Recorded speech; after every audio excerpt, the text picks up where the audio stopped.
Hello students, पिछले video में मैंने आपको बताया था सेल के बारे में कि cell is the fundamental and structural unit of the living organism.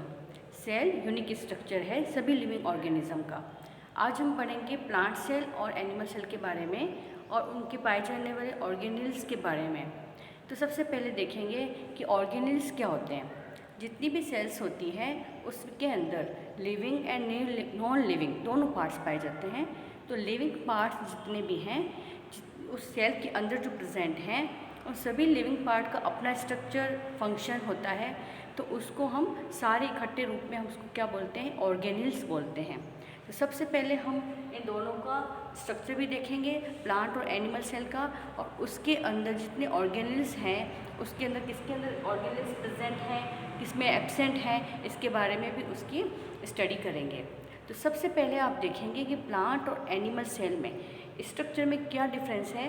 First ये है कि प्लांट सेल जो होती है वो कैसी होती है, रेक्टेंगुलर इन शेप होती है यानी चौकोर होती है, और जो एनिमल सेल होती है वो राउंड शेप की या ओवल शेप की होती है। तो सबसे पहला डिफरेंस क्या है प्लांट और एनिमल सेल का, कि उसका स्ट्रक्चर अलग है।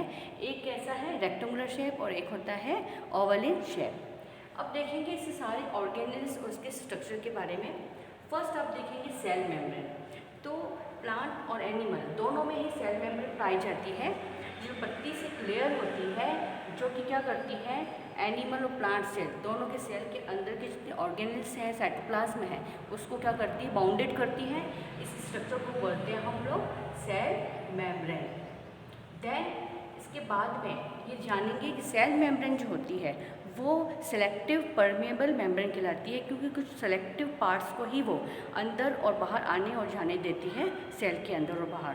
तो इस तरह से ये कहलाती है सेल मेम्ब्रेन, जो कि क्या करती, बाउंडेड करती है, प्लांट और एनिमल दोनों सेल में प्रेजेंट होती है।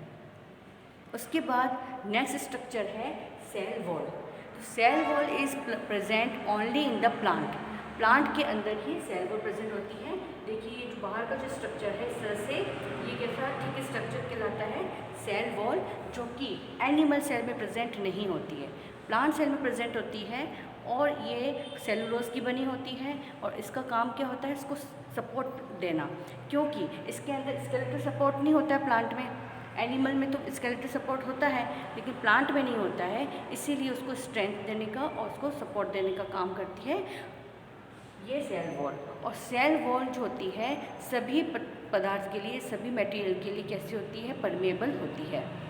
नेक्स्ट स्ट्रक्चर है न्यूक्लियस। तो आप देखेंगे न्यूक्लियस के अंदर ये है कि एनिमल सेल के अंदर न्यूक्लियस बीचों बीच सेंटर में पाया जाता है, जबकि प्लांट सेल में आप देख रहे हैं न्यूक्लियस बिल्कुल साइड पर हो गया है।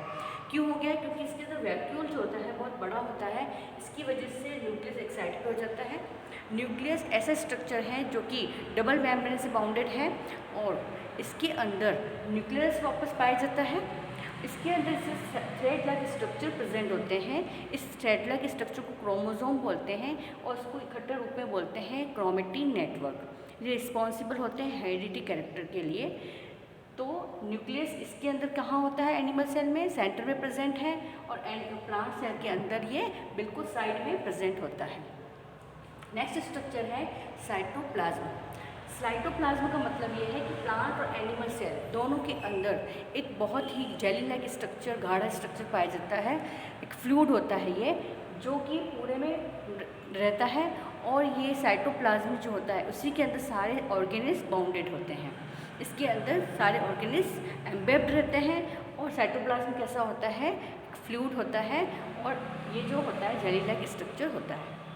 नेक्स्ट है गोल्जी बॉडीज़।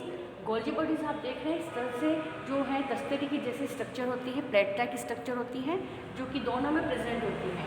इसमें भी प्लांट सेल में भी और एनिमल सेल में भी गोल्जी बॉडी प्रेजेंट होती है, और वो कुछ सिंथेसाइज करने के लिए होती है। नेक्स्ट है माइटोकॉन्ड्रिया।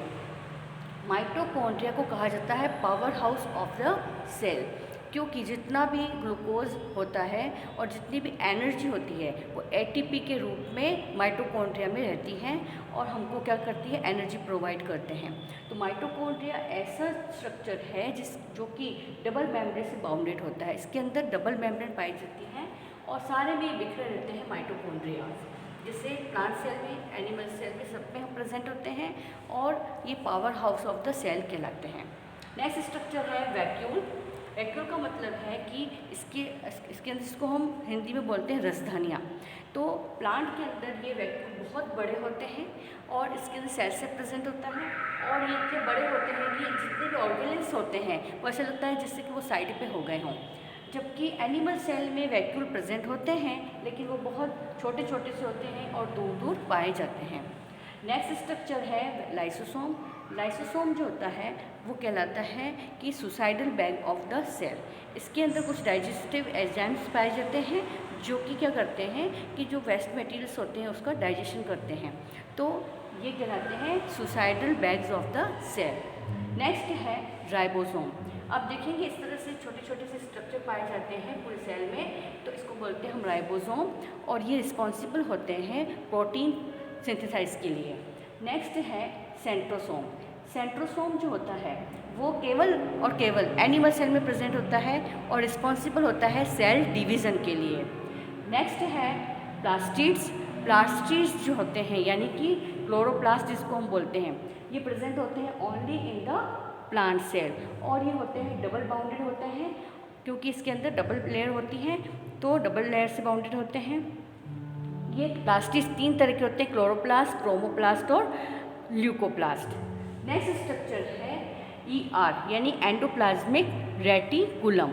एंडोप्लाज्मिक रेटिकुलम ऐसा स्ट्रक्चर है जिसके ऊपर इस तरह से राइबोसोम्स होते हैं, बाउंडेड रहते हैं और ये रिस्पॉन्सिबल होते हैं ट्रांसपोर्ट ऑफ मटेरियल अंदर और बाहर करने के लिए। पूरे सेल के अंदर सारे मटेरियल्स को ट्रांसपोर्ट करने के लिए ER यानी एंडोप्लाज्मिक रेटिकुलम प्रेजेंट होती हैं।